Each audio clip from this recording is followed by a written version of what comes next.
So good evening everyone and welcome to today's session of R4 Data Analysis course offered by Department of Statistics, University of Calicut. So today we will be discussing more on the time series analysis and how we can tackle the time series analysis and all.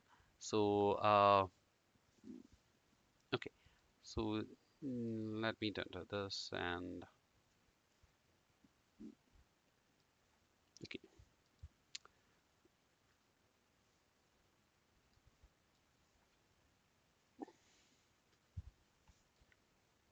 So first of all, time series analysis. So we will be starting with the basic concept of time series analysis. So what is a time series analysis? In your opinion, what is a time series analysis?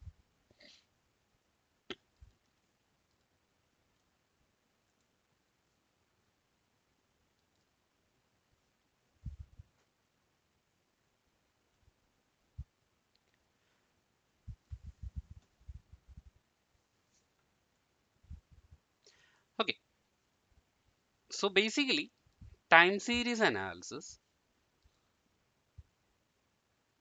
Any answers? I think nothing so far. Okay, so time series analysis is a serially sequenced set of values that representing a variable value at different point of time. Okay, so it actually consists of the measures collected through the time. A regular time interval will be there. That can be about a unit of observation, resulting in a set of ordered value. So this regularity in the frequency of time series. So this is actually regulating the frequency of the time series. Um, Time series data are different from the cross-sectional data, which are the set of observed on a sample unit taken by given point of time. Okay, so that is not the time series part. So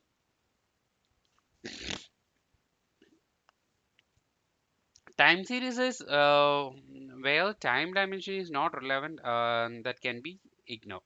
Okay, so time is a fundamental variable in time series analysis, and it is often not relevant in other type of statistical analysis, like in a sociological perspective, like we can see the past event influencing the future behavior. Okay, so oftentimes like we can make reasonable predictions about the future social behaviors just observing the past behaviors. Okay, so for example, when we are using the praise analysis and all, when we are comparing the praise of a particular item, that will be depending on the past mostly. So some trend analysis and all that will be mostly depending on the past activities and present factors that affecting that price and all. So so these are some variables that will be highly affected by the um, past observation. Okay, so with that past observation supporting us in predicting the future, that is one reason we are using the time series analysis. Okay, so time series analysis help us to predict the future based on the past values. Okay, now from a statistical perspective, like the impact on the time resulting from repeating measurement over time on a single subject or unit introduce a dependency among the data points. Okay, so which actually prevents the use of some of the most common statistical technique. Like for example, in cross-sectional data, the observations are assumed to be independent. Value observed on the unit on one unit has no influence on the value observed on other unit. Time series observations that have a different nature compared to the cross-sectional data, and the time series is not a collection of independent observation or observations taken with independent unit. It's an observation that is taken from the same unit, and it has some unique features over the time period. Okay, Time series observation, so basically uh, a collection of successive observation on the same unit of time, and observations are not taken across unit at the same time, but across time on the same unit. Okay, that is the important concept. Like it is in time series, the observations are not taken across unit at the same time, but across time on the same unit. So now when dealing with the time series data, time is an important factor to taken into account, and it introduces the new dimension of the data. For example, for instance, like we can calculate how a variable increases or decreases over time if it peaks at a given moment in time or at a regular interval.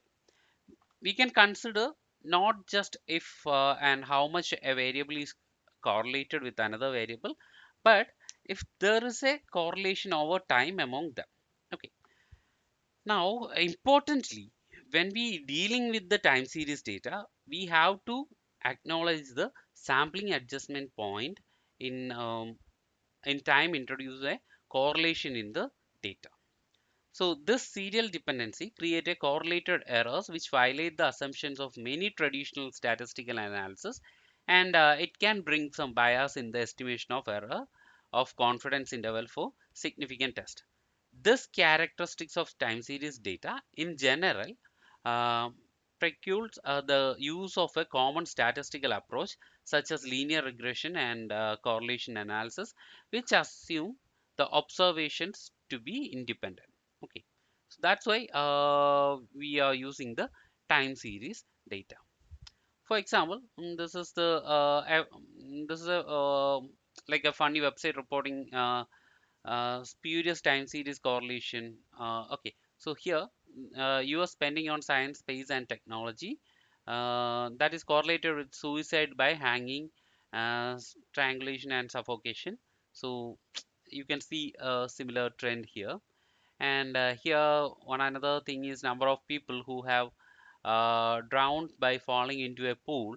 That is correlated with films Nicolas Cage appeared in. Okay, so you can see like there is a correlation with both these things. Okay, so these kind of funny things you can find when you try to correlate the data with some other variables, and or when you're playing with data, you can actually see these kind of funny elements and all.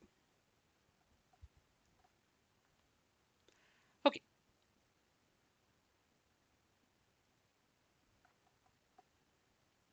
so that is some basic introduction about the time series analysis, and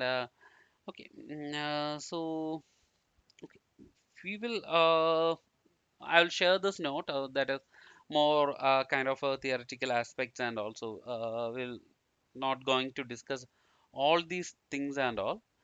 Um, okay, now basically the time series analysis is just a way of studying the data that changes over time to understand what's happening and predict what might happen next. Okay, based on the past, how we can predict the future.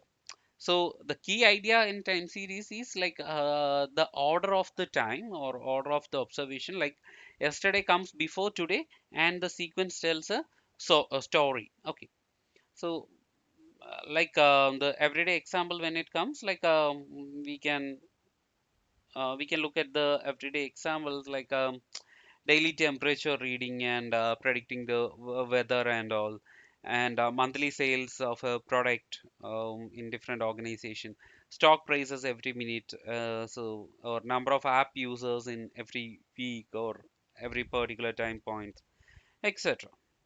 So in time series analysis we basically trying to learn uh, like when we analyzing the time based data, we usually to look into a few simple things. First one is trend. Okay, so what is the trend in the data? Is the data generally going up or down or staying flat over time? Okay, or there is any other trend? Okay, for example, company revenue slowly increasing every year. Okay, if that is increasing every year, it is good and it is having a trend. But if it is breaking in somewhere, then we have to study deep into those points. Then seasonality is the second component. Like, does the data repeat in a regular pattern? Does any seasonal factors affecting the sales or affecting the values in the data? Okay, for example, mostly in the sales and all. For example, ice cream sales or umbrella sales and all. And that spike every summer. Ice cream sales, umbrella sales will spike in every um, monsoon season or in rainy seasons. And also the school items, that the use of a school stationery items and all, that will spike in during the school opening time and all. So these kind of things. And or e-commerce sales jump every holiday season, like mostly when it comes to the western side and all, it will be in Christmas. When it comes to India, like mostly in festival seasons, like in Kerala we have Onam, and in Onam Christmas and all, and in northern India we have Diwali and Durga Puja and also these kind of festivals. So there actually e-commerce sales actually jumps up. And also we will check up the noise, like small unpredictable changes that don't follow a clear pattern in the data. For example, a random dip in the sale one week because of bad weather. Okay, so those kind of things. And if there are any cycles appeared in the data, like the pattern that repeat but not in a fixed schedule.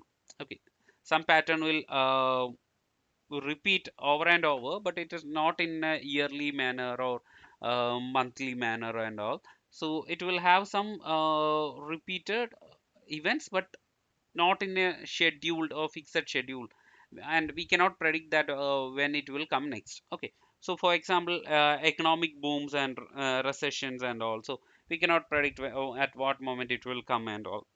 Then, so why do we need the time series analysis? In simple terms, to understand the path, uh, understand what actually happened in the past, or what patterns actually exist. Okay, that is understanding the past.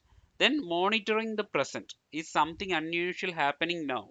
Okay, so we will monitor the present, and we will predict the future, like what's likely to happen next.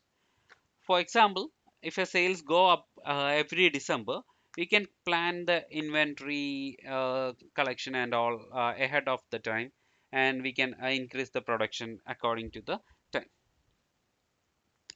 The basic time series forecast says the future will probably look like the past unless something big changes. Okay, that is the main concept of the um,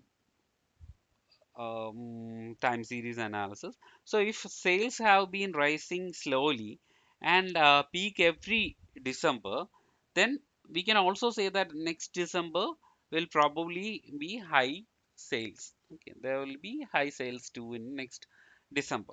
Okay, so in a nutshell, we can say that time series analysis is about finding the pattern in the time ordered data, so we can understand the changes and make better predictions. Okay, so that is about the time series. Then now we will explain the time series objects and R. So every object we manipulate in R is characterized by a specific structure. So the object structure vary depending on the type of object. So a list, matrix, or data frame are different object with different structures. So in R there are many type of objects. To get an overview, we have already looked into these things. For now, we will just need to know the different libraries that can create a time series object with different structures and all. Now, basically, mm, so we will get three type of objects in time series analysis when we come to R. So one is the data frame. and one is the time series object, that is TS object, and then if you are using the XTS library, we will get XTS object. Okay. Now time series as data frame. So for every data, for example, here we have a data. So let me share this thing. Okay, so here we have a data frame. Let me clear this first. Okay, so here we have a data frame, election news. So if you look at this data, so here we have date, count, and total counts and ratio.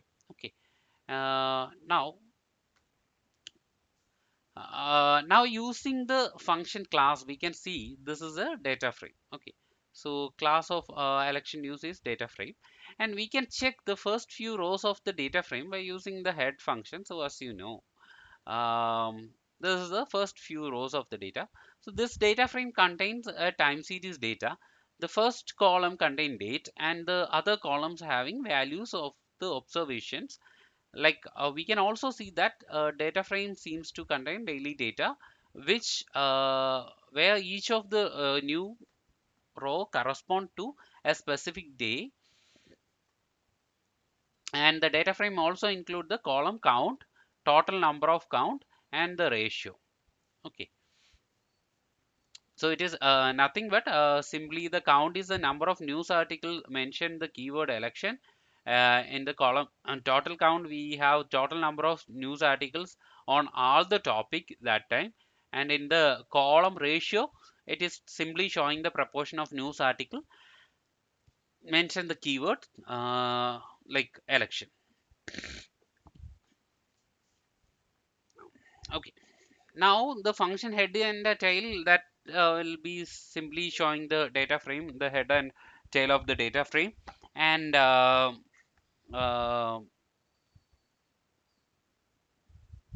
okay. And when it comes to str function, it will check the structure of the data set. So here we have the structure of the data set. Date is a character one, so we can convert it into date. Count is an integer, total count is also integer, and ratio is a numeric one. So here, mm, okay. Yeah, here as you can see the output of the function str, the format of the column date is factor. It should be a factor. The format in this case automatically attributed by R, but it have been specified before importing the data. So for factor is an appropriate format for categorical variable, but here it is a date and time format. So we need to convert the variable into date. So we can use the as dot date format to convert it into a date, as it is yeah, as it is in a proper format. So now we again check the structure. So we will get date is in date format, and count integer, total count integer, and ratio in numeric.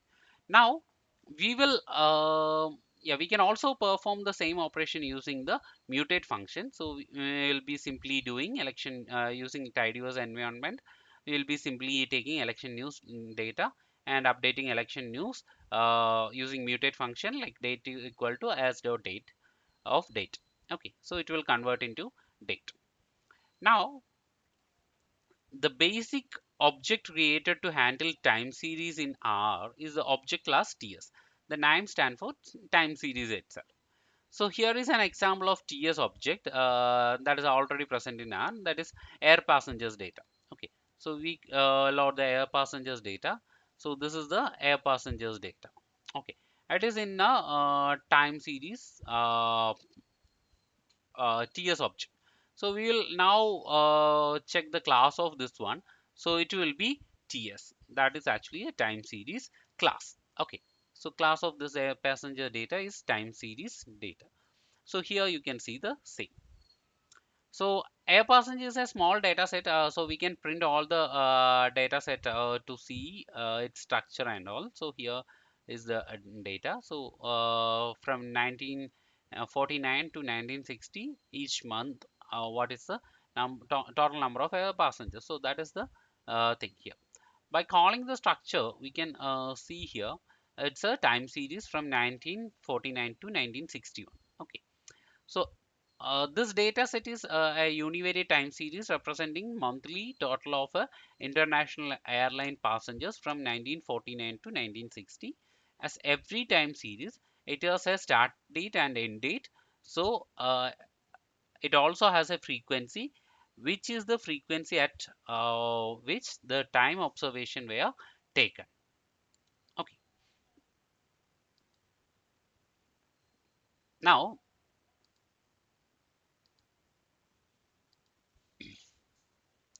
this all these characteristics differentiate a TS object from a data structure. A dat as this structure is kind of a data frame lacks that when it comes to the data frame, it lacks the start and end date and the frequency value. But a time series object has these three things. Okay, a start date, end date, and a frequency in R. Now, if we check these things, okay, so for the first one, if we check the start point of this one, we have 1949, then end point we have this, and frequency we have 12. Okay, so it is for every start point, every year it is actually having 12 months of data, so that's why frequency is 12. Now, importantly, the frequency of the time series is assumed to be regular over time. This applies to time series in general and not just to TS object. In this case, the time series start on January 1949 and ends on December 1960. That's 1960 and has monthly frequency. A monthly frequency is indicated as 12, that meaning 12 months in the data. If it is a quarterly sales and all, we will be having quarterly. Now, to create a TS object, that is necessary to follow some specific step in R. So, uh, like to, for example, we can create a certain example of data containing the air passenger data set. So, and store it in a data frame. We can see an example. So, we will be using the date as sequence date. So, it will create a sequence date. So, I'm creating a sequence date from just using sequence date function, and from option I'm just passing, and from I'm passing the date 1949 January 1st, and to 1916 December 1st. Okay, and by equal to month, I'm taking by as month, and passengers list I am taking as a vector of air passengers, and then I am taking the date data frame format. So data dot frame of date and passengers. So if I check this one, so here my data frame format is there. So here I can see all these details in a data frame format. Now, Uh, to create a time series object starting from a data frame, we need to specify which column contain the observation. Here in this case, here we have in passengers column, it has the values, and date format has the date. So we then need to specify the start and end date, which in this case are in the format year month, but it can be just years in case of yearly data. It can be month in monthly data, so and all. The TS format for the start end date is as follows, like C is equal to year comma month. Okay, so now here we are converting it into TS format using the TS function. Okay, to convert any time series, any data into time series object in R, we can convert it using a TS function. So here data equal to data frame format, and I am taking the passengers list. And start will be 1949 01, end will be 1960 12. Frequency is 12, so it is considering 12 month. And now my TS format of the data will be like this. Okay, so this is the exact same value or exact same data set we are getting in the air passengers data. Now while converting it, we will give while checking the class, we will be getting the TS class. Okay, so this is how we will be converting the data into time series format in base R. Now how we can do the time series analysis using the XTS or zoo object. So let's install the package XTS uh, and zoo as well. Okay, so first we will be installing this package and loading the package called zoo. Okay, not zoo. We'll be installing XTS.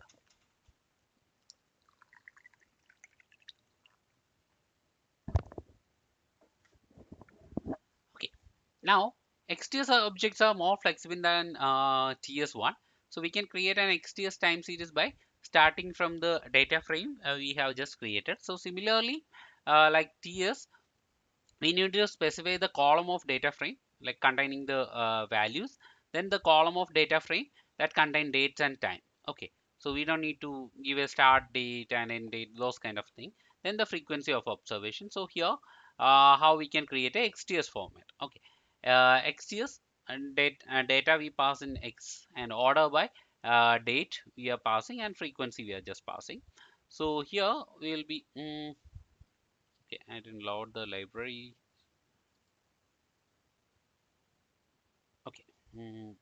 Now, okay. So now the class will be XTS and so. Okay. So here, if I look at the structure, I'll be getting an object on 1949 0101 to 1960 1201 containing data as double object, and the index will be date. Okay. And head of this XTS format will be like this. So here you can see when we use the TS format, that was actually considering as a list kind of an object. Here it will be more kind of a like a data frame. We can actually see the values in a separate a tabular format. We can simply see the values. So that is one difference between XTS object and normal object. Now, how to plot this time series object? So, to plot the time series object, we can simply plot the data using the plot function. So, if it is a time series object, it will directly plot it as a time series one. Okay. So, we can also use the plot.ts function, and there we can add other functionalities like main, x label, y label, color, and all. So, using this plot.ts, it will be like this. Okay, so we can specify the width and all. So it will be like, it will be the plot using plot.ts. Okay, plot.ts is a basic function, basic R function itself.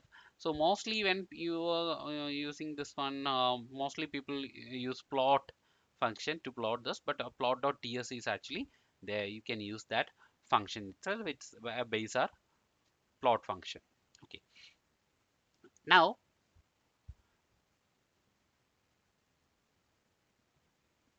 okay, so here we are creating a different some additional data, a passenger 2 and 3, just adding 100 to the values, and we are creating a another data set using ts.union, just combining these three and plotting the data. So we'll be having three plots, like three plots will be there.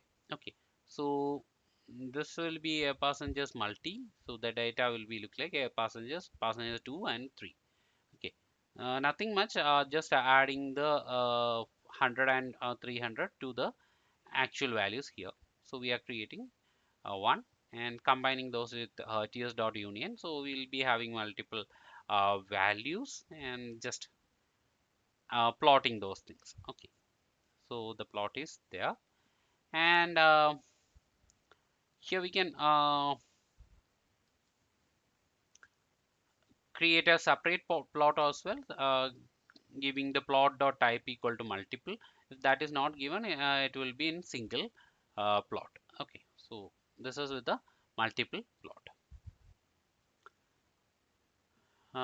So and now if we are using multiple and giving NC parameter, we can control the number of columns used. So it will be in column. Here, if NC is not given, it will be in row. Here we have each column for each of the data. Okay. Now also we can put the window. So if we don't wanted to plot entire data, we can use the window function, and inside window function we can pass air passengers data, start date, end date, and based on that date it will plot the data. Okay, so this will be the data from 1950 to 1955. Okay, so that is a window function, and even we can change the frequencies as well. So using window function we can change the frequencies as well. So here we are specifying the frequency is equal to 4. So so we can see the plot like this. Okay, so basically the frequency we can for instance we can resample at quarterly frequency, like function keep observation made on January, February, July and October. uh, by resampling a 6-month frequency, it will keep observation from January and July. Here frequency is 4, so every 4 months it is actually taking. So if I put frequency equal to 3, it will be quarterly data. Okay, it will be taking the quarterly plot. Okay, so this will be the quarterly. Now we can use the window function for more than one time series as well. So we are using the multi time series here, and there also we can use the same window function, and we can use the frequency 3, so it will uh, create the frequencies as of quarterly data. Oh, sorry, if I put 4, it will be quarterly data. Okay, so now we can also do the things with plot.xts instead of plot.ts.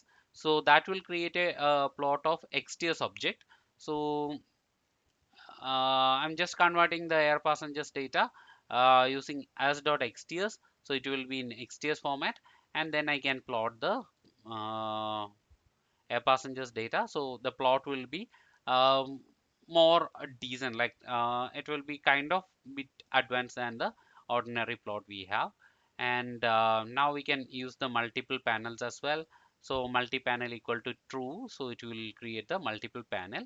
So this is actually a more neater plot, and it is a report ready or your publication ready format it will be, unlike the previous one in TS. So here if I put multi dot panel equal to false, I will be getting the plots in single panel itself. Okay, and okay, we can also subset the data using the date like this multi. So passengers data, and in bracket or in a square bracket we can simply mention which are the date we need, so it will be subsetting the data and plot it. And yeah, similarly here. Okay, now we can change the frequencies as well, like specific function and all. We can use the periodicity function, so you can see the frequencies of the time series. So here periodicity function gives the monthly periodicity from 1949 to 19 Jan 1949 to December 1960. So with the function 2 dot period, we can resample the data to second, minute, hours, and etc. So every time unit we can actually do with period 2 dot period function. So here we can change 2 dot period passenger STS, and then put period equal to year, so it will create yearly data. And now we can so this was the initial data, and now this is the yearly data. Okay, So we can also do it in the plot itself. So two period XTS. So here we are having the straight one. Okay, straight plot. Okay, so it's actually just looking at the period years only, not monthly data. Okay, so the plot will be look like this. Now we can recalculate, resample and calculate the average of the data as well. So index years endpoint air passengers on equal to year. So it will create new endpoints, like new endpoints it will create. So for example, if I run this one, so my index years will be like this. Okay, this will be the index years, and this is the index values from the years. So and based on that I am just creating period dot apply, and air passengers data I'm taking index equal to index years, function will be mean. So based on these index it will create the means. Okay, so that will be, so the data will be air passengers. Okay, so it will be like this. So each year December, so every instead of every year we will be having one observation at the year end. So and this will having the average number of passengers in each of the year. Okay, so year wise, and if I plot that one I'll be getting a straight plot. Okay, so it's not having much changes, only considering the month. Okay, now we can also do the same using the ggplot also. So here I'm just taking the library tidyverse, and so that containing the ggplot2 as well. Now we'll be using the election data, and date I'm just converting to news. Sorry, as dot date election date election news date. So it will convert the date into a date format. Now if I plot it using ggplot and using the ggline function, x-axis will be date and y-axis will be ratio, and color we can specify, and size also we can specify. So it will be like this. Okay, so this is the election data plot. Okay, now this is the plot we have. Similarly, we can do this by Grid Extra. Using the Grid Extra package, we can actually use it in multiple grid as well. So I am creating different plot election nodes. So in y-axis I am creating ratio, so that is a ratio plot, and count I am creating in another one, so that will be another plot. So in grid arrange I can use the p1 and p2, so it will create two plots. So okay, so I'll be getting a plot like this. So there will be two plot, like media cloud data on elections daily, and here the first one will be ratio and second one will be count. Okay,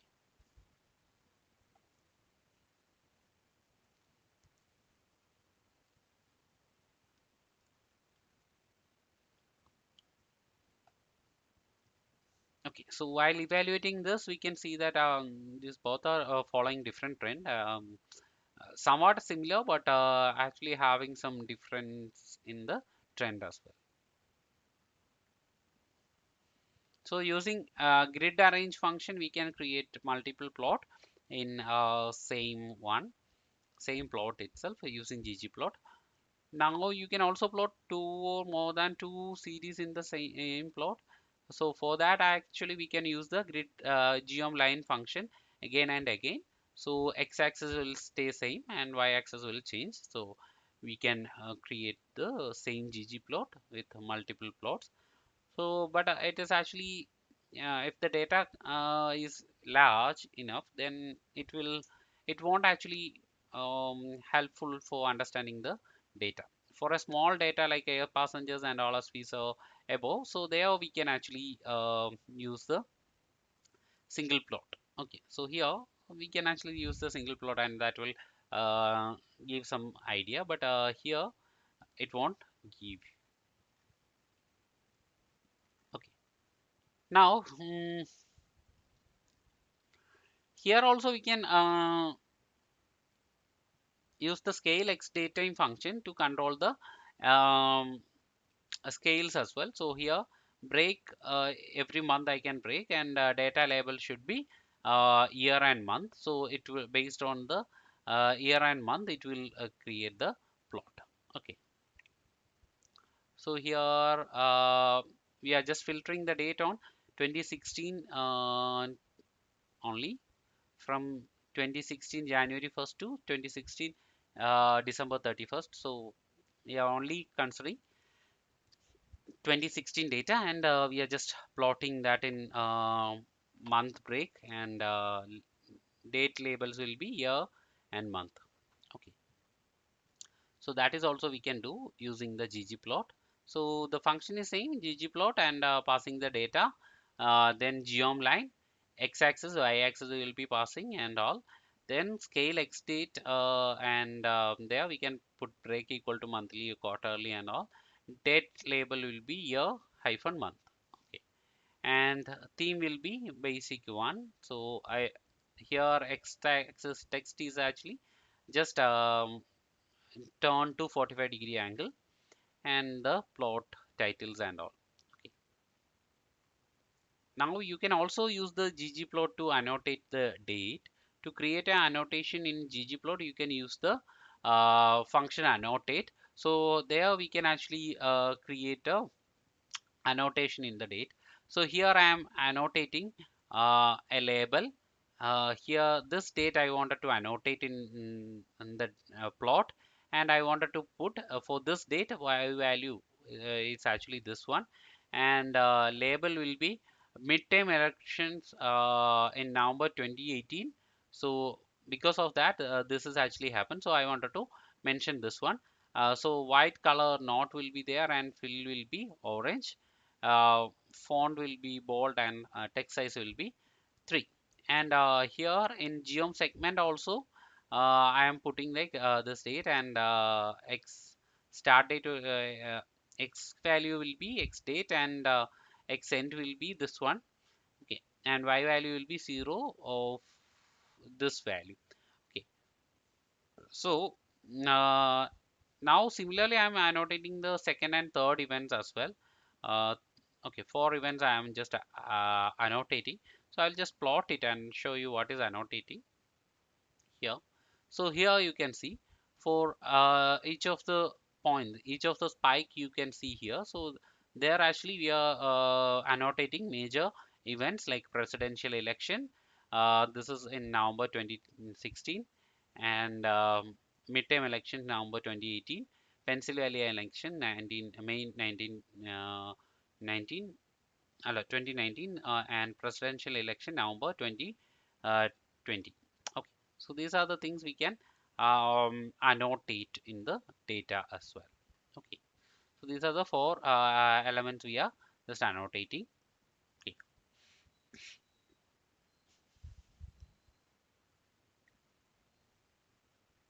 okay. So here we are just annotating.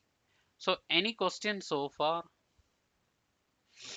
before we move into structural decomposition? Any questions so far regarding the time series objects and plotting the time series object?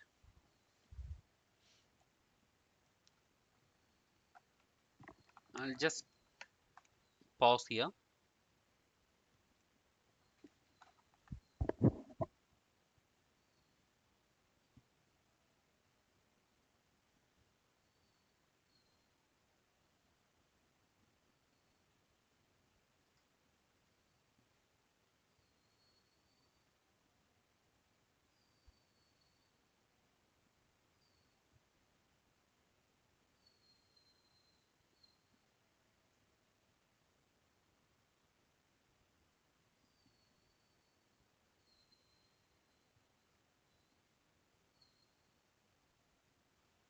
Any questions?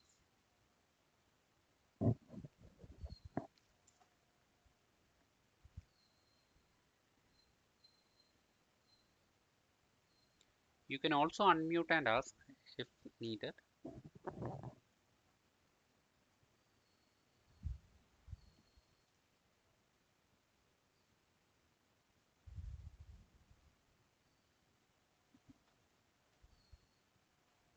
Can we find the data is stationary using this plot? Not with this plot. We will be covering those things in the upcoming. Yeah, in the upcoming area, we are actually covering those things as well.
Any other questions?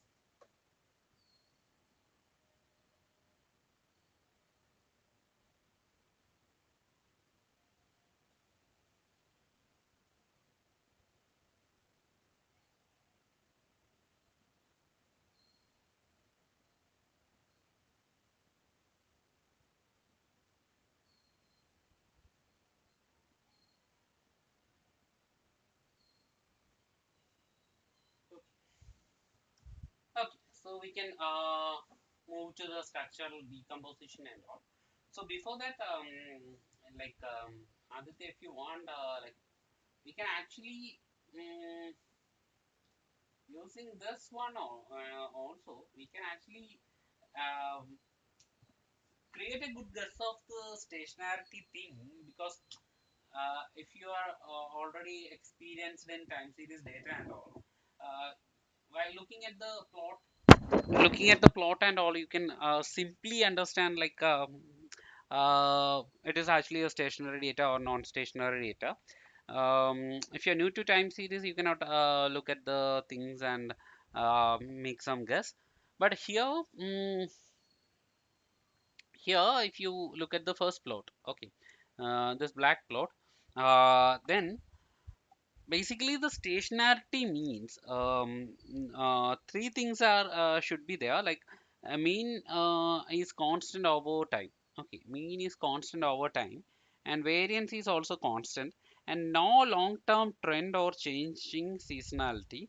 So these are simple things. These are the simple 3 points we are actually looking for stationary on these plot and all. So here it's initially it is flat, but here there is a change, and then also it's actually following the similar means and all. But here there is a change. Okay, and when it comes here, there is a huge change here, and here also. So this is not stationarity, we can say. And if we come here for 2016, so initially this is almost having a similar trend. Like for most of 2016, it is fairly flat. Okay, if you calculate the mean, it will be fairly flat here. And but towards the end of 2016, here you can see it is actually having some fluctuation. So there is a clear spike in the data. Okay, if you not only this point, if you look at the overall point, there's a clear spike in the data, and the level is also changes. So it's a non-stationary data. Okay, so it's a non-stationary. So that is one thing we can identify from the trend. And also the variance part, if we look here also, like early month, the fluctuations here are very small, relatively small, but here the variance also actually changing. Okay, because October, November, if we look here, the variance is also changing. October and November. Okay, these part. So there is definitely a change in this one variance.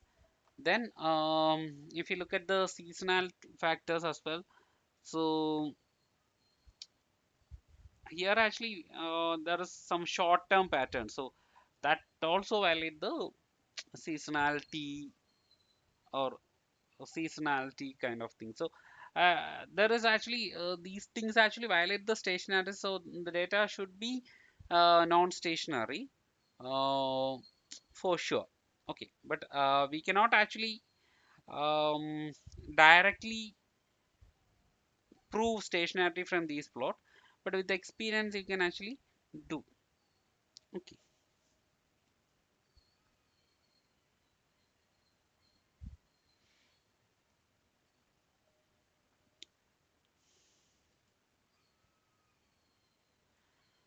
Okay, so as I discussed earlier, like time series will be containing four trends. Like so, it actually have four components or four main parts. That is trend, cycle, seasonal, and irregular or random noise. Okay, we call it as random noise as well. So here the longest term behavior, that is what we are evaluating from trend analysis. Then cycle, if there is any um, fluctuations or that is not uh, constant or not predictable. Then seasonal factor, that is recurrent and regular fluctuations in the data. And then we have irregular fluctuations, that is some residual noise and all. Okay. Now first we will check about the trend and cycle. So the trend component is the longest behavior of time series. For example, here we can check the data, air passengers itself, and just plot the data. So here, mm, okay, here you can see there is a trend. While time increases, there is actually a trend of actually increase in the number of passengers as well. Okay, so that is how we can find the trend.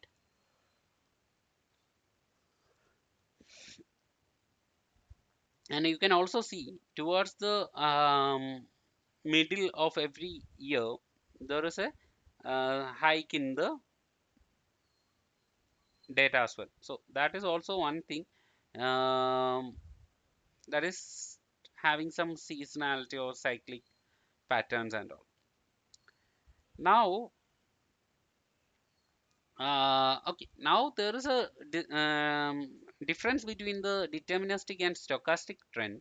A deterministic trend is actually a fixed function of time. Like if the series has a deterministic trend, then the increase or decrease in the value that will be a function of time. Okay, for example, um, uh, it may appear to grow or decline steadily over time.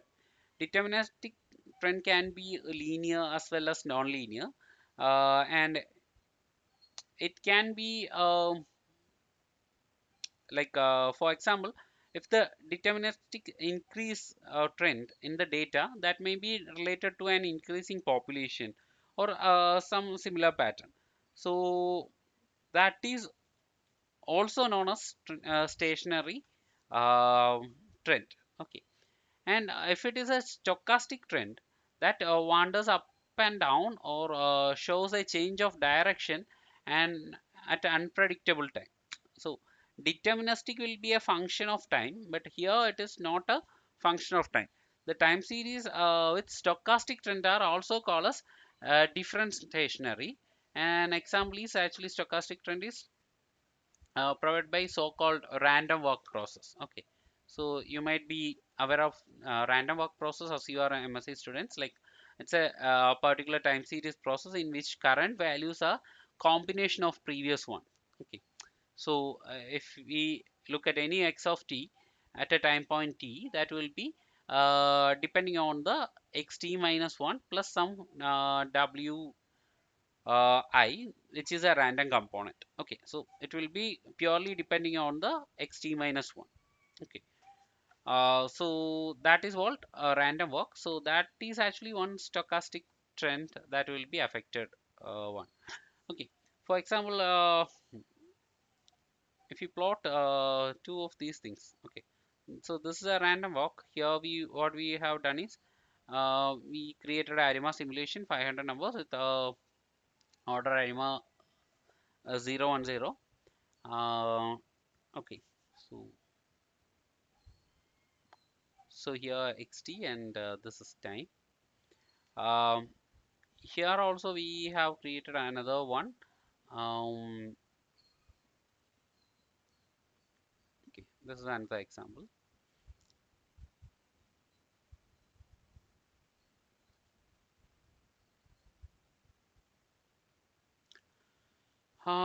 Okay, so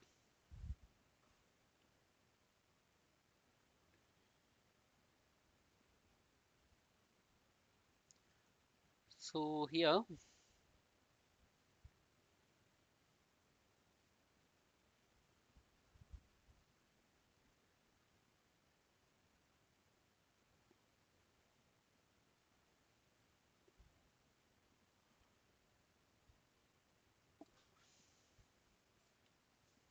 okay, the trend component of the series is often considered along with the cyclic trend. Like here, it is actually having all the trends here. Like you can see the um, cases like stochastic will be in a straight line. You can see the stochastic trend over this straight line and polynomial trend over this dotted line, and the line and dotted will be polynomial phi. So here the cyclical component is represented by the fluctuation that rise and falls in the data that is not occurring at a fixed frequency. The cycle component is therefore different from seasonal variation. When it comes to a seasonality, the seasonal component is a repeated pattern occurring at a fixed time period, such as the time of the year, of the day, of the week. Okay, so that will be mostly affected by a seasonal factor. Okay, um, so in seasonality, we are simply answering the question, does the data repeat in a regular time? So here, if I plot this one, so here it is actually repeating. Uh, the You can see the pattern is actually repeating. Okay, this pattern is actually repeating here as well, right? It's it's actually repeating over the time. So it is possible to plot the distribution of data by month using the function box plot and cycle to visualize the increase in number of passengers during the summer month. Okay, so if I put the box plot of air passengers data against the cycle of air passengers, so here this is the air passenger data, and if I upload the air passengers data against the cycles, so this is actually each month.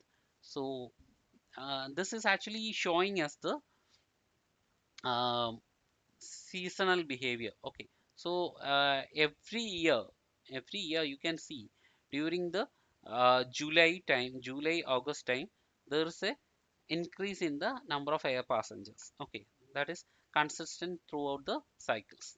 Okay,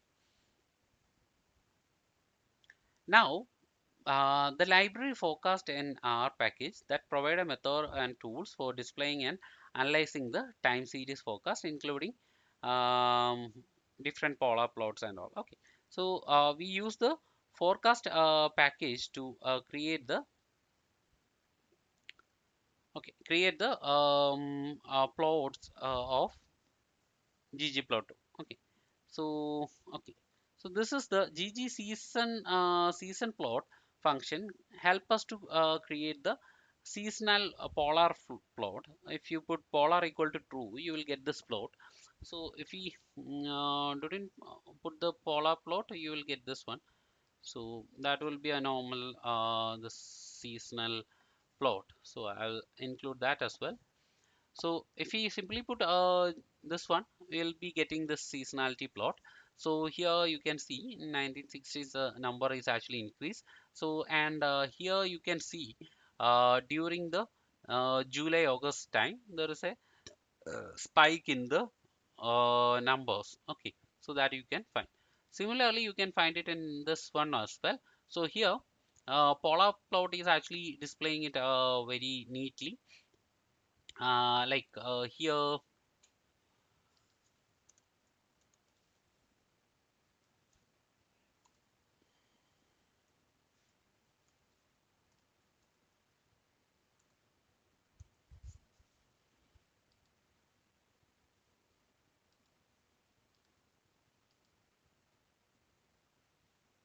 okay.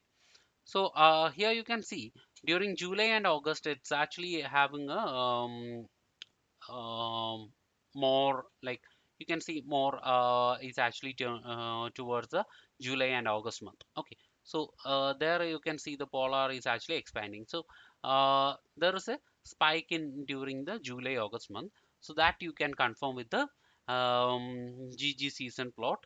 Okay, GG season plot function. Okay, even you can create a polar plot or non-polar plot that will help you to determine the or understand the seasonal factors. Okay, now here I am just including on COVID-19 statistics. So okay, so this is the weekly seasonality in COVID-19 patterns. So you can see the weekly trend. Okay, there is a seasonality in every week.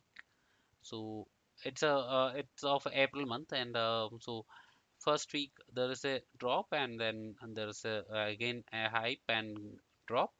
Okay, so this is actually an example for cyclical and seasonal variation. Can look similar.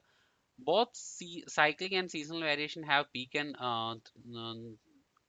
the patterns. That main difference is that seasonal patterns, the period between successive peak is constant, while cyclical pattern, the distance between successive peak is irregular. Okay, so if you look here,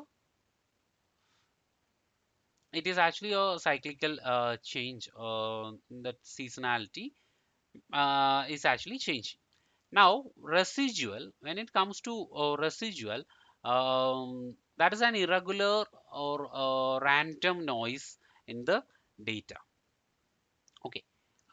In general, what we fit in mathematical model of time series data, the residual error series that is represented by discrepancies between the fixed value, okay, fitted values and the calculated model.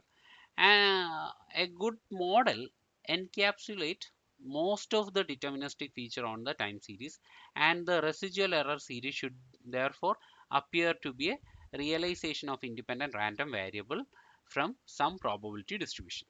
So the analysis of residual thus important to judge the fitted model. In case of its residual error series appear to be realization of independent random variables. Often the random variable is conceived as a Gaussian random variable, and most of the case we will use this assumption, and it is in most of the models also we will use this assumption only. Often the random variable is considered as the Gaussian or normal distribution, and we will uh, return to those topics okay, sometimes later. So here, if I use the decompose of this air passengers data and only take the random values, so I can see the data, the random noise will be like this in the data, and the histogram will be like this. This is somewhat normal, but it's not actually normal, but somewhat it's normal. For the real data, we can expect these things only. Now, when it comes to the structural decomposition, there are different method for the structural decomposition. There will be additive model, multiplicative model, and all. So one of the common model we will be using in the analysis will be like classical seasonal decomposition. I'll be using the moving average method or MA method. So moving average is the process of replacing each value of xt with an average of its current value. Okay, so like xt will be 1 by 3 into xt minus 1 plus xt plus t plus 1. Okay, so this is actually called centered moving average. This is one of the method we also used in handling the missing values of time series data as well. Okay, now here again we will be using the smoothing process. So the centered moving average is an example of a smoothing procedure that is applied to respectively to a time series with the objective of identifying underlying signal or trend. Okay,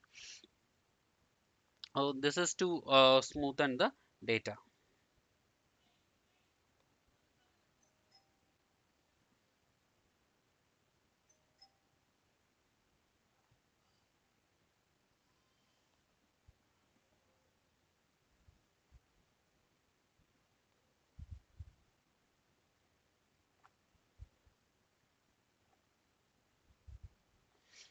Okay, now for this one we use the reader library, and here um, we have the data, and we create the date format, and we are converting it into XTS format. X will be election news ratio, and ordered by the time variable will be election news date. Okay, and I'm just creating raw means for 2, 4, 8, and 16 and 32. So it will be actually considering two variables, and two values, four values, eight values, 16 values, and 32 values each, and then we'll merge the uh, data. Okay, election news data, and all these components. uh, okay, so our data will be look like this. Okay, so first one will be two two data average, like 2 points it's actually taking the average. Then in 4, the it will skip two part and take the average of fourth one. Okay, here actually the first two components are taken. So here in 8, it is actually skipping the 3 part. In 16 it's actually skipping the 8 part. Then in 32 it is actually skipping all other things. Okay, now this is the plot with each of the decomposition. Like this is the first we are taking the two level smoothing, and then 4 level smoothing. In this is the actual data. En is actual data. En2 is two value smoothing. En4 is 4 value smoothing. En8 is 8 value smoothing. Then 16 value, and 32 you can see almost a flat value or flat plot is there. Now we can apply the decompose function to a TS object to decompose the seasonal effect. Okay, so decompose function will there will be seasonal effect, and trend will be there uh, to increase the trend. Okay, or we can use the decompose function. So once we decompose the function, we can actually see the decomposed TS object. So observed plot will be like this. Okay, so here you can see the here you can see the observed one, and the trend is actually an increasing trend over the years, and seasonal factor, there will be a seasonal trend in every year. You can see the seasonal trend, and there will be some random noise as well. Okay, like this there will be some random noise as well. So that you can actually see in using the decomposition method. Okay, so decomposition will simply decompose the time series object into different categories like trend part, seasonal part, and random part. Okay, so from this decompose function itself, you can understand the decomposition of multiplicative time series model, and also we can plot a additive model. For example, seatable data I'm taking. So here the seatable data is there, and this is the additive model. Mm, so if I decompose this one, okay, you can see here. Here this is the actually observed data, and trend will be like there is a increasing trend, and you can see the seasonality compound here is actually like this. Okay, so this is an example for additive data. uh, though here the residual part is also like approximately random, like which indicate that model explained um, the significant patterns in the data. Okay, leaving the noise. uh, so if we recreate the plot, actual plot here. Okay, so this is the residuals and this is the histogram and all. So here plot.ts will create the plot, uh, and the residual, like we are creating the random values and plotting that, so it will create the residual or random walk, random noise plot, and histogram of those things will create the histogram. Then lines will line create the lines over the histogram. Okay, now the original series element we can actually from air passengers data we can extract the trend, and this is the actual plot, recomposed a series and original plot. Now if you wanted to compare the additive and mm, multiplicative models, here I am creating a function ts here box plot, so that will require this two one, and creating the data set ts object mm, function. It is actually taking the input as ts object, and then fortify that object and mutate that using subsetting x, and changing x into year values, then updating year equal to format as the date, and breaks we are putting year, and format for year, 4 digit year, and ggplot here. Then we are using the box plot of x and x as years and y as y values grouped by year. So we will, this is the function we have just created, and based on that we can create the plot of air passengers. So that will apply this thing, and this will be the plot, okay, over the years. So this box plot is an example of additive time series. So here it's additive time series that is in regular model, and here if I took the seatable data, sorry, seatbelt data, so here you can find the multiplicative model as well. Okay, so these things we can skip as we are almost here.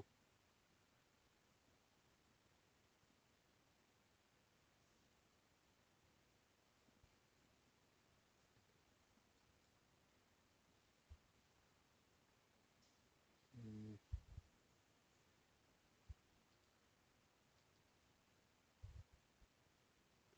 okay, these things we can see.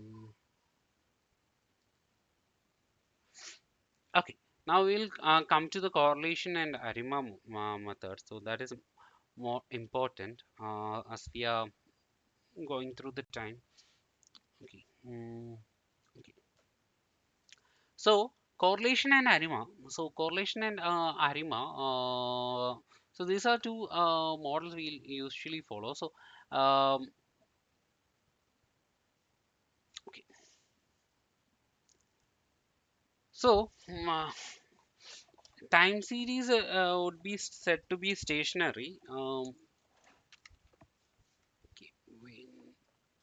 white noise and stationarity. So okay, so white noise and stationarity we need to see one. So here, let me plot this. Okay, so the residual part of the model should be random. Okay, for a time series model, which indicate the model explain most of the significant patterns in the data, leaving out the noise. So that we have already seen. The standard model of independent random variation in time series analysis is known as the white noise. Okay, so the chart below shows how a white noise process look like. Okay, so this is actually the white noise in the data. So this is how mm, this is the white noise in the data. So it's actually very noisy. The data is not following any trend and all. It's actually having some noise in the data. So if you plot that one histograms, it will be look like a normal distribution here. Okay, so when we introduce the concept of deterministic and stochastic trend, he said that series showing the first type of trend are also called trend stationary, and the series showing the second type of trend is also called different stationary. Okay, both the name refers to the concept stationary. So a process is stationary if it is homogeneous only. Homogeneous means if it has no distinguished points in the time, or other words, its statistical qualities are the same for any point in time, then it is also called as stationary point or stationary data. There are more or less straightened definition for stationary. So there will be strict stationary, weak stationary, and also, and most used to one practical purpose is weak stationary. Okay, in this sense, a time series is called stationary if there is no trend. So it should not follow any trend, like no systematic change in mean. That is time irrelevant mean should be there. So mean should be constant. Mm, there should be no change in mean, no change in variance, and no autocorrelation. Okay, so autocorrelation we will be discussing things. So to check the okay. Okay, I think somewhere it is missing. So to check the stationarity in R, we usually use the Dickey-Fuller test. Okay, so that is actually part of the T series.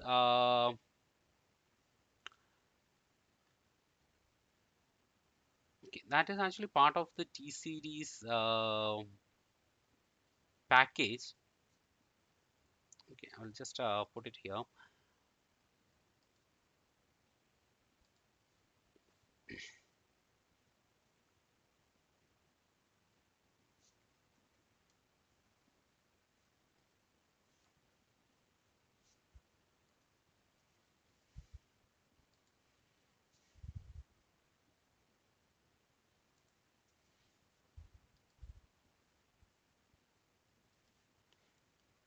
Okay, so why I'm installing all the packages again and again, even though I have all the packages installed, I'm actually using the R environment concept. That's why I'm using the installing the packages again and again for each environment.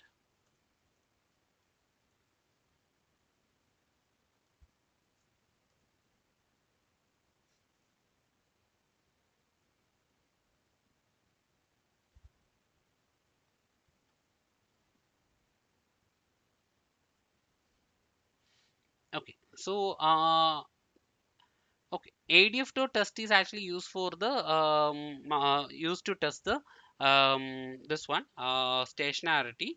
So ADF test is actually known as augmented Dickey-Fuller test. So here the null hypothesis will be series is non-stationary. So if the p-value here is less than 0.05, okay, then we will be concluding that null hypothesis is rejected. So the series is stationary. Okay, for air passengers data, This is actually stationary. It's already stationary, so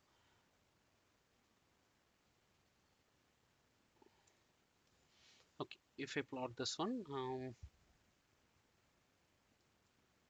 okay, it's showing that it is actually stationary. This air passenger data. Okay. Mm. Also, there is an optional test as well. So that is called KPSS test. Okay, KPSS test, and this is also a good method if you check this KPSS test as well. So here, KPSS test is also showing the p-value, like KPSS test is actually having a null hypothesis that this series is stationary, but here p-value is actually less than 0.05. That is saying that this is non-stationary. I think. I think KPSS test is showing. Even I'm just having it out. Let's check it here. KPSS test. Hmm. Um, uh, okay, H no time series is stationary.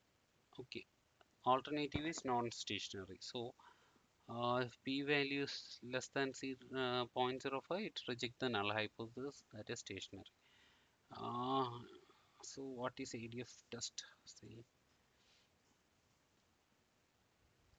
null hypothesis time series as a unit root that is non-stationary. Yeah, right. So, I had a doubt because both are saying the same p-value, and that's oh, it's already okay. Dickey Fuller is having null hypothesis non-stationary. KPSS is actually having non-stationary null hypothesis stationary time series. So here it is the results are contradicting. So we need to dig into the data once again to understand. Okay, so this is the way we are actually testing the this one stationarity. So here now one thing we sometimes practice is, even though it is not a good practice, so if both the tests are actually giving some separate things, we need to go with at least ADF test. So that is a commonly used one. So this is satisfying the stationarity, so we can actually go with the stationarity approach. Okay, we can proceed with this skipping the KPSS test also. Okay, that is one thing we usually sometimes we do in the real scenario as well. Okay, if it is not a very complicated domain and all. Okay, now for finding the ACF okay, correlation, autocorrelation, we will be using the ACF and PACF plot. So ACF is the autocorrelation function, and that is the measure the correlation between xt and xt plus k, where k is the number of lead period into the future. And PACF is the measure of correlation between time series observation that are k unit apart after the correlation at intermediate lag has been controlled or partialized out. Now, let's consider a random walk here. So this is a random walk. If you use the ACF of this random walk, okay, this is the ACF of this random walk, and we can also consider the PACF of the random walk. Okay. Uh, Now, when it comes to the PACF of the random walk also, here it is actually the PACF of the random walk.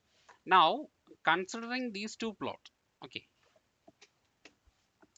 considering these two plots,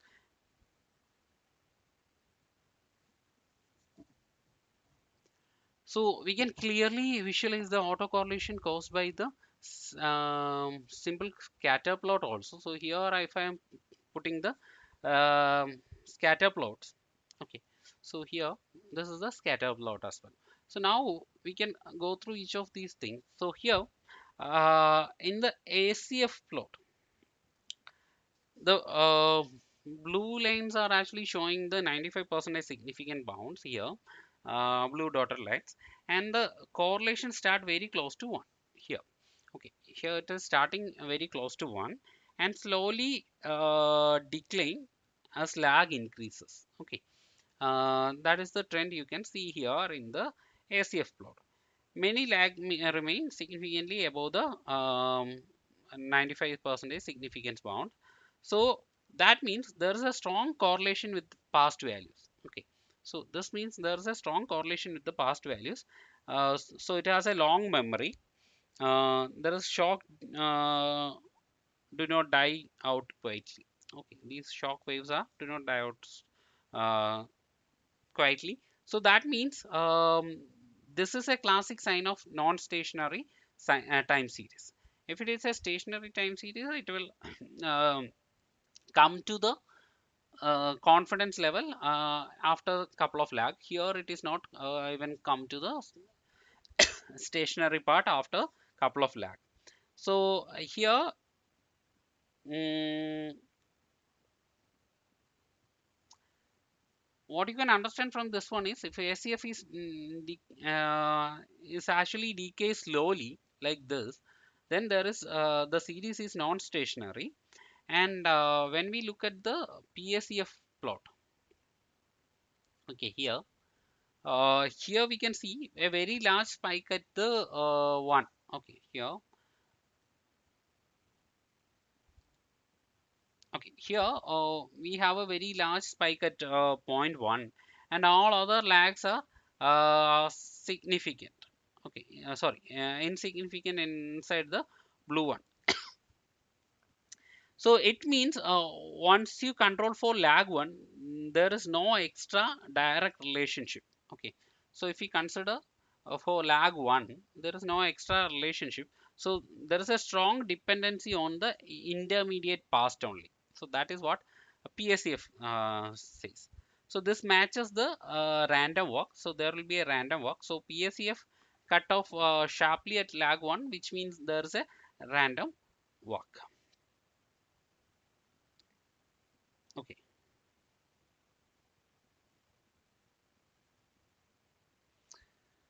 So that is what we are getting from ACF and PSCF. So here we can confirm that there is a random walk in the there is a trend of random walk in the data as well. Okay. Now,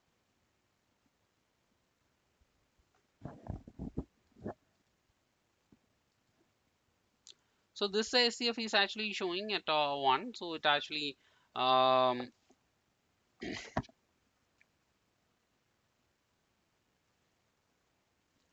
okay, here it actually cut at point 1, cut at the first lag, and then the remaining things are actually apart from this one. Okay, here apart from this one, everything is actually showing like inside the confidence level that we can ignore in a practical situation. So this is pure white noise. So this is actually kind of um,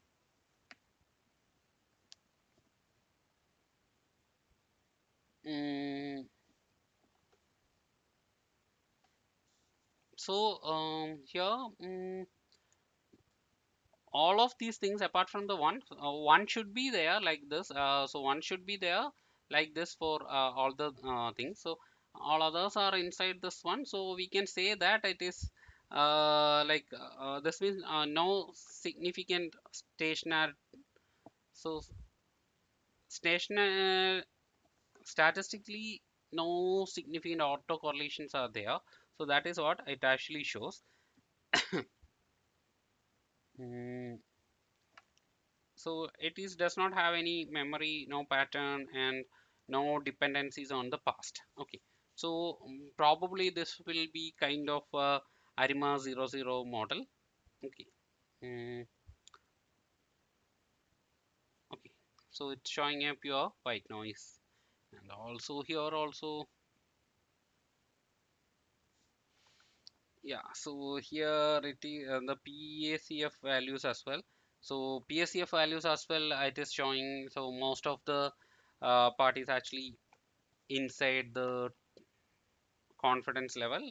So like only this point is actually have some changes. So that is also in the SCF. So here PACF is also showing there is a clear white noise in the data.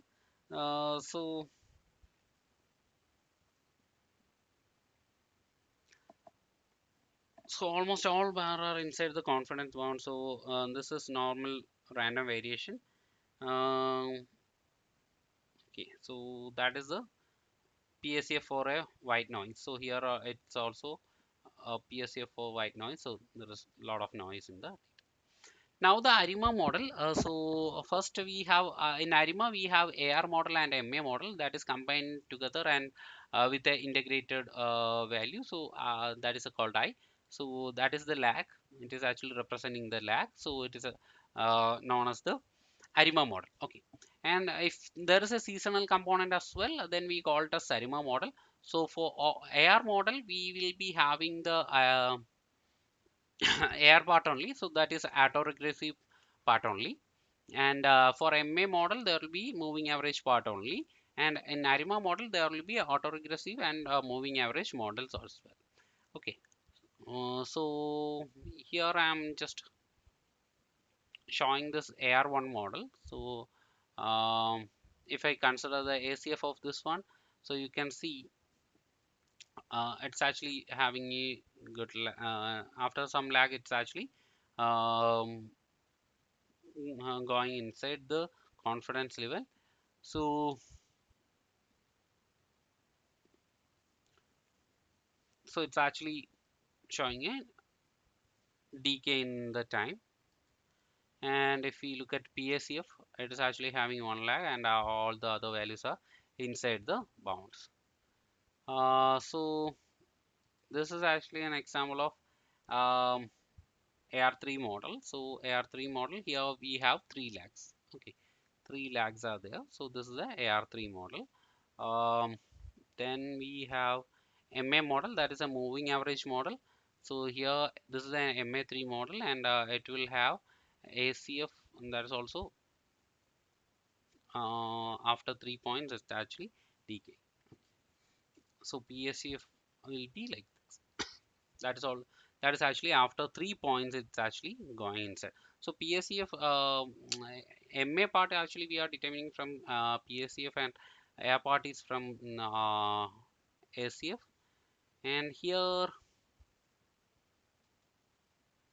integrated one. So here we have some different trend in the data. So we need to actually convert it into somewhat like this. So then only we can get a MA model or AR model. So for that we can actually take a lag, one lag from the data. So if I take a first difference of this one, it will be having okay, so one lag is there, first difference is taken. So then the data will be following a proper time series random walk kind of thing. So now if you look at the S model, air passengers data, then the ACF and PACF will be like this. So there will be some seasonal changes as there. Unlike the above, here we have seen it's not decaying completely. It actually decaying and then have a spike and decaying, then have a spike and also. And PACF is also having that kind of a trend. Sorry. So basically it is having a seasonality component in the model. Now, okay. Now, how will we be fitting an ARIMA model? So for that, we can use the Forecast package, and we'll be having a data that is called ARIMA 112. So, okay.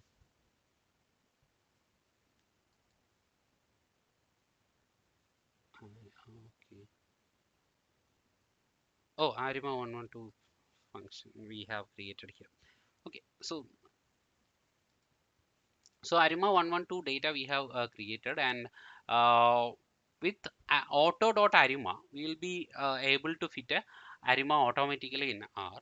So if we run the auto.arima and passing the time series model, we will be getting an arima model here. So here the auto fitted model is actually giving arima 112. So that means air part is 1, lag is 1, and ma part is 2. Okay, so this is actually the model, the coefficients of this model. This is the coefficients and this is the standard errors. So this is the model. And here also we will be if you are thinking, okay, this is not the exact model you want, you wanted to try another models, you can actually refer to the AIC models as well. So you can check different models and compare the AIC model, and which is the lesser one, you can choose that one. Okay, so here we can plot the ACF PACF. So this is the ACF, this is the PACF, and this is the histogram of residuals. So that we have. Then we can also check the residuals of autofit arima.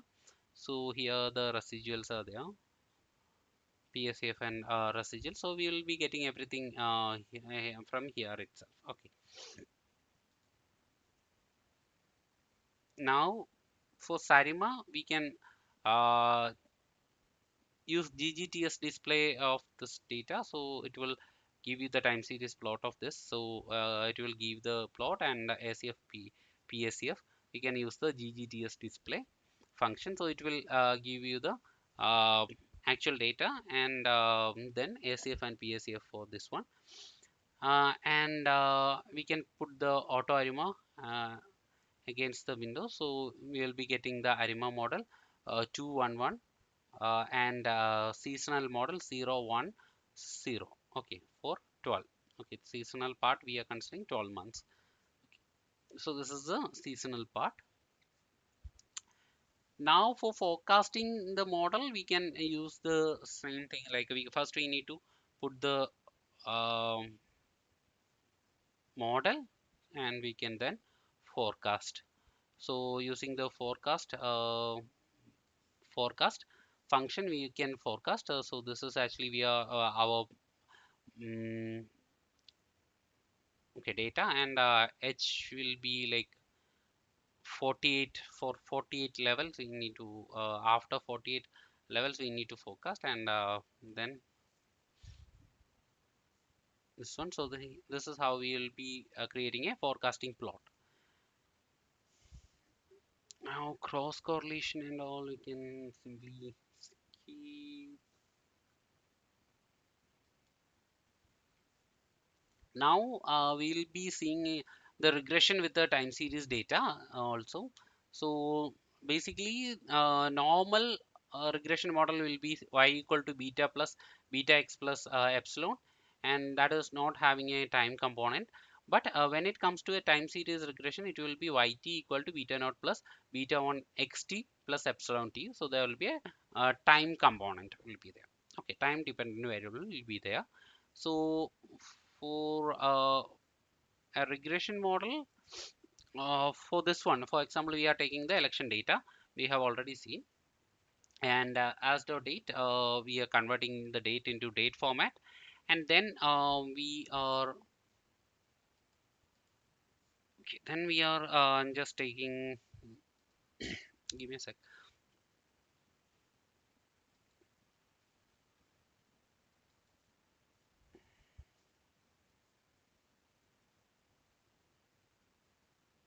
I forgot to talk the attendance marker today. Okay, I think yeah. So yeah, it is fine. Okay, it actually tracks. Okay, now we have elections data, and we are converting the date into date format, and also we are converting the date into date format, and converting into a XTS object, and then we are doing the log of election news, then merging that with election news, and we are just plotting that one. Okay, so this is the original was log transformation. This is the original one. This is the logged one. Okay, now mm,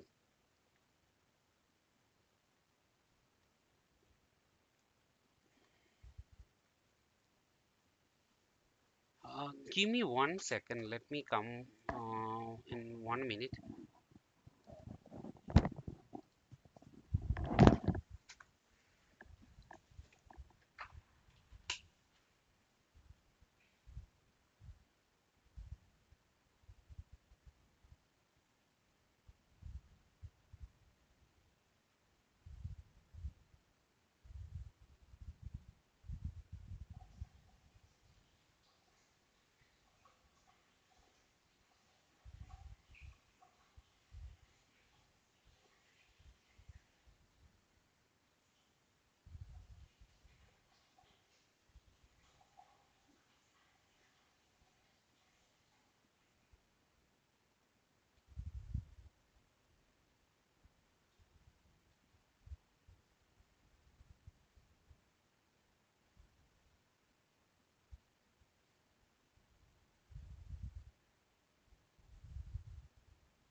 Yeah, sorry, there was a small emergency. So, okay, now, mm, yeah, now this is actually okay.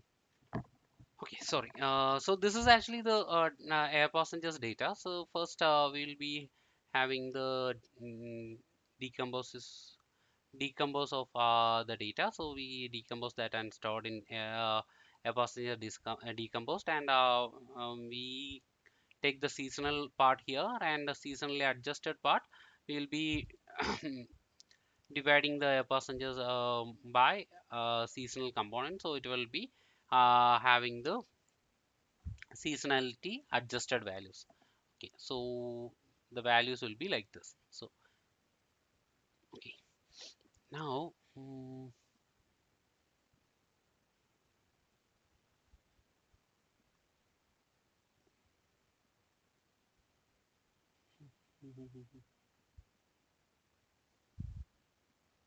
where's my regression model?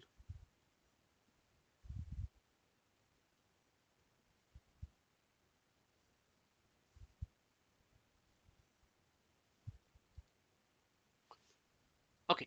Mm,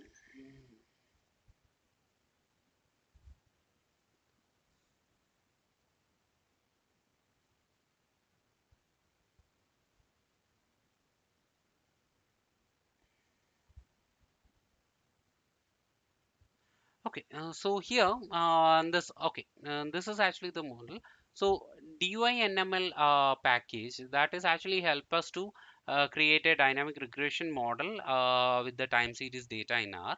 So here, we install this package. So so it's actually the short form for dynamic linear model. Okay, so that help us to create the regression time series models in R. And okay,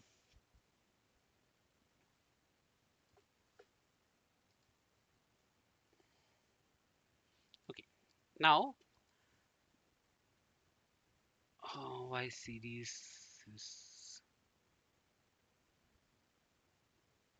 okay. Here I am creating the data. So I am creating the X series and okay, X series data, and that will be like this one. This is the X series. This is the ARIMA data, and set values I am creating.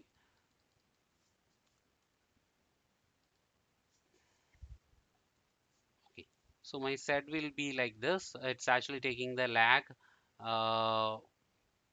Okay, 3 lag and 4 lags, and storing it into set. And then Y series I am creating. My Y series will be like this. Okay, so that is using this equation from set. We are using this equation and creating a Y series. Now we are intersecting the x series and sorry, y series and z together. Okay, now my regression model will be y equal to 15 plus 0.8 xt minus 3 plus 1.5 times xt minus 3 plus this one. So we will be try to fit the regression model here.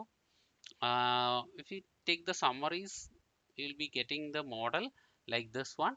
So so this was the actual calculated model, and here you can see for this one, intercept is 14.9, that is close to 15, so we can consider it as 15. And for 2 lag it will be zero point 0.8, and 3 lag it will be 1.4. Okay, sorry, it is XY series 2 is actually 3 lag. Okay, xt minus 3 is actually this one, we are taking 3 lakhs, so xt minus 3, and here it is 4 lakh, and for 4 lakh it is 1.5.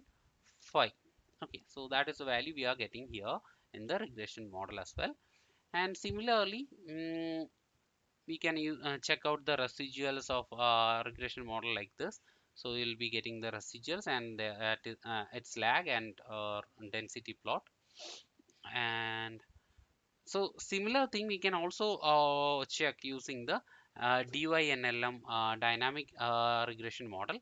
So here also we are getting this values, and we are getting the model like this y series against lag of x series 3 and lag of x series 4. So here the advantage is we don't need to calculate the x series 3 and 4 separately and put it into the data. Okay, like this we don't need to create a lag and put it in the data. So what we are usually do for the time series analysis, time series regression analysis, is dynamic linear model function. So it will automatically handle these lag and lag part and all in the analysis. Okay, so that is about the uh, time series regression model. So that is um, pretty much the things in the time series analysis we need to focus in the modeling. Okay, so any questions? So we didn't have much time to cover all these things, so I also move a little faster right now. But if you have any questions, you can simply ask.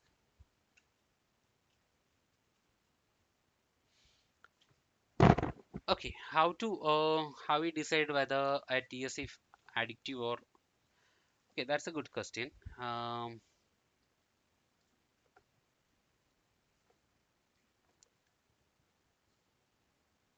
okay, any other questions? You can post your questions. So okay, Binta. So the thing is, we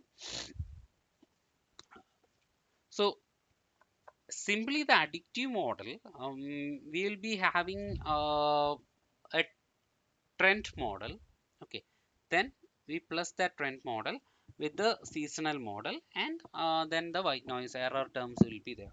So so seasonal fluctuations, if the seasonal fluctuations are in constant size, or the variance is roughly constant over time, then we will be going for the addictive model. And if the seasonal fluctuations grow or shrink with the levels, and or the variance is actually increasing as the series grows, then we will go for the multiplicative model. So in multiplicative model, there is a simple change in the model, like in simple terms, the model will be like this. So yt equal to t tt plus st plus et. So this is additive model, and similarly yt plus yt equal to tt into st into et.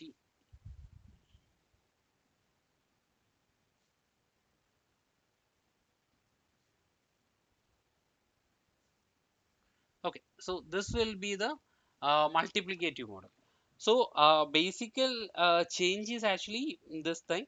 So in seasonal model, there will be like the seasonal fluctuations. In additive model, seasonal fluctuations will be constant, and in multiplicative model, seasonal fluctuations will grow. Okay, or it will go up. So one thing is we can look at the plot, and we can identify if it is a seasonal one or not. So for example, here it is actually a multiplicative model, as it is actually having a increase in the pattern. Okay, so there the fluctuations are actually going up and down. So here you can see here there is a seasonal fluctuations here, but this is actually increasing over time. So that is a kind of multiplicative model. So like in additive, the seasonal patterns has some amplitude over time, but um,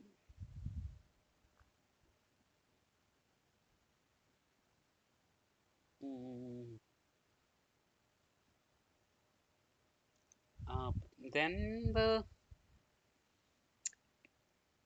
this is one way we can identify. Then we can also check the variance. Like variance will be constant in additive models, and variance will be increasing in the multiplicative model during the levels. Like during every year, it will be the variance will be increasing with the frequency. Like here in this case, air passenger data, the frequency is 12 we have considered. So in level 12, every year, if the variance is increasing, then that is a multiplicative model. So that we can check, and we can take the log of the time series as well. So if the seasonality become constant after log, that is actually multiplicative. Otherwise, it is non-multiplicative. So we have seen that also somewhere here.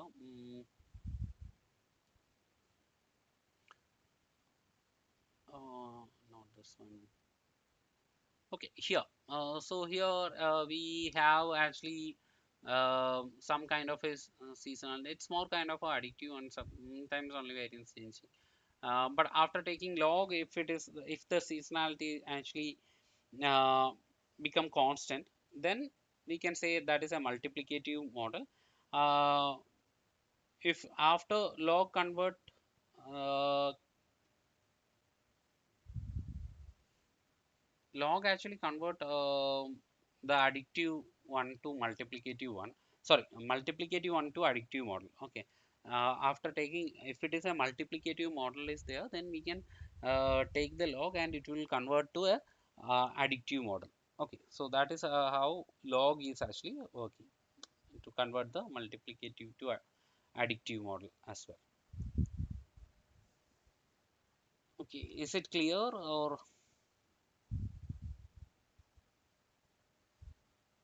are you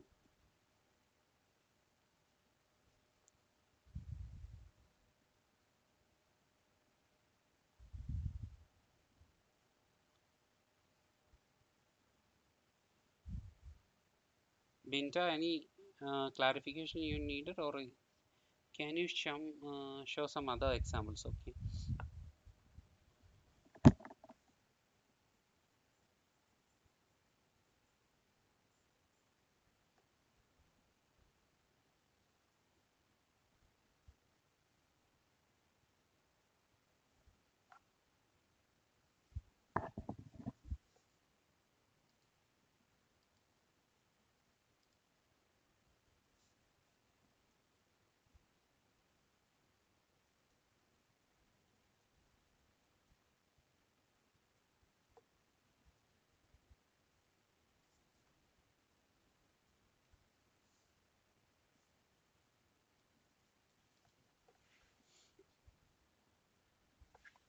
Okay, so I'm just taking this data. Mm, so if I plot this one, okay, so yeah, this is my air passenger data. Um, so here it is having a clear upward trend, and there is a seasonal peaks every year. Okay. here you can see a seasonal peaks every year, and seasonal fluctuations actually grow larger over the years. You can see here it is a small change, and then it's actually going up, and here you can see in seasons it's actually having the higher values and all. So this is a fan-shaped pattern, and this is actually an example for multiplicative model. Now, mm,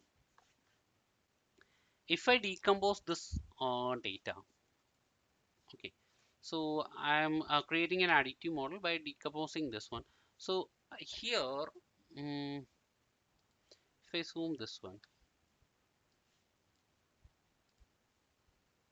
okay, so here you can see um, here the seasonal component. If you take the seasonal component is having a magnitude. Okay, here it is actually having some magnitude here, and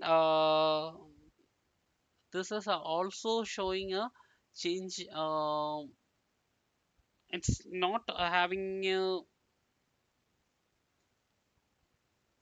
much variance in the data as well. Okay, this one, if you consider the seasonal pattern. So,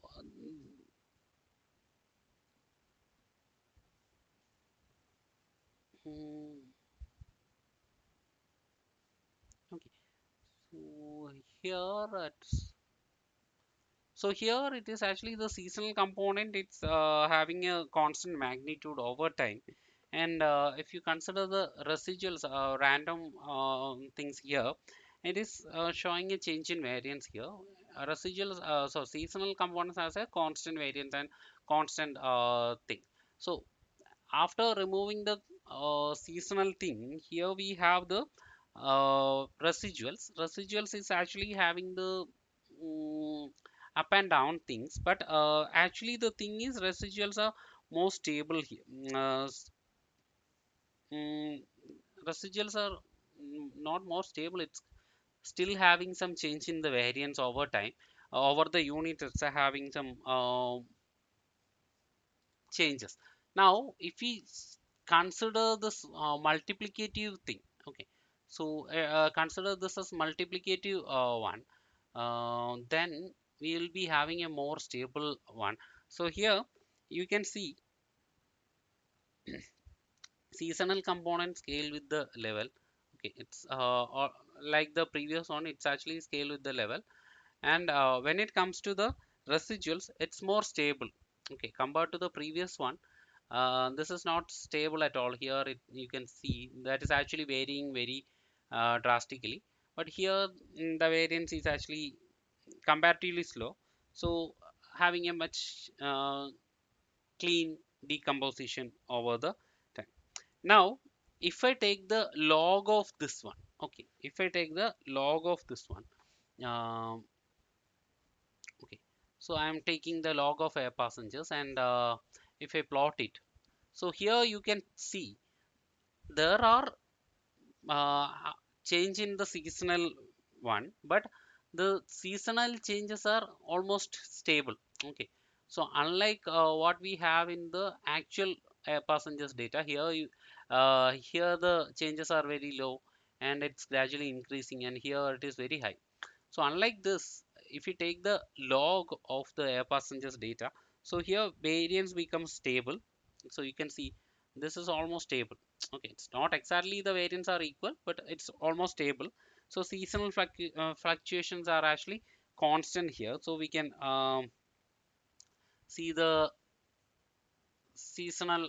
So log, we can plot this one seasonal fluctuation. So you can see the seasonal fluctuations are also con constant there. So, and if I keep the multiplicative, so here it's actually changing. Okay, so here it is mostly the same, and here it is actually having some randomness in the data. So this is how we distinguish the thing. Is it clear, or you need one more example?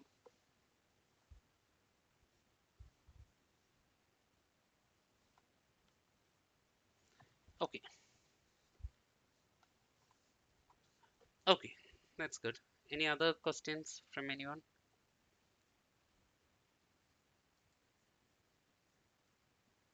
I know we go a little faster, so I'll share the yeah, I'll share the materials as well, and then you can also look into the things once again, and I think it will be clear. Okay, so